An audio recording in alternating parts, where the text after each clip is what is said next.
In this video, I will show you how to find which files are taking up space on Windows 11 PC.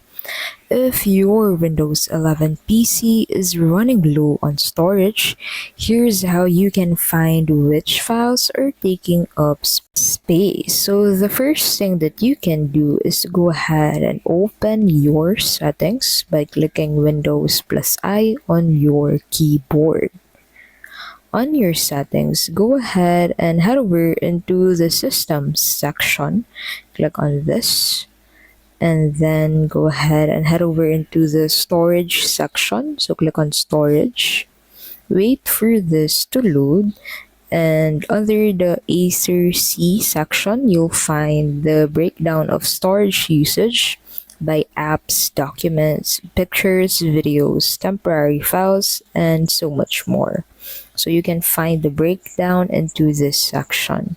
Another way for you to be able to find which files are taking up space on your Windows 11 device is using File Explorer.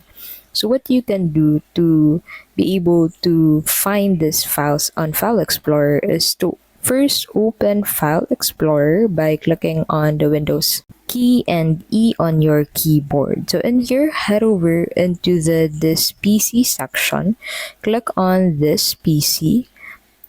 On this PC, go ahead and search for greater than 100 MB using the search field at the top right. So search for greater than 100 MB. And you can go ahead and sort by size to find the biggest files from these folders. So as you can see, these are the folders that are taking up space on your Windows 11. So you can go ahead and delete them if you want to and if they are not really necessary for your device. That's basically how you can find which files are taking up space on Windows 11. If this video was helpful, please don't forget to give this video a like and subscribe into our channel to keep updated with our latest videos. Thank you so much for watching, and we'll see you in the next video.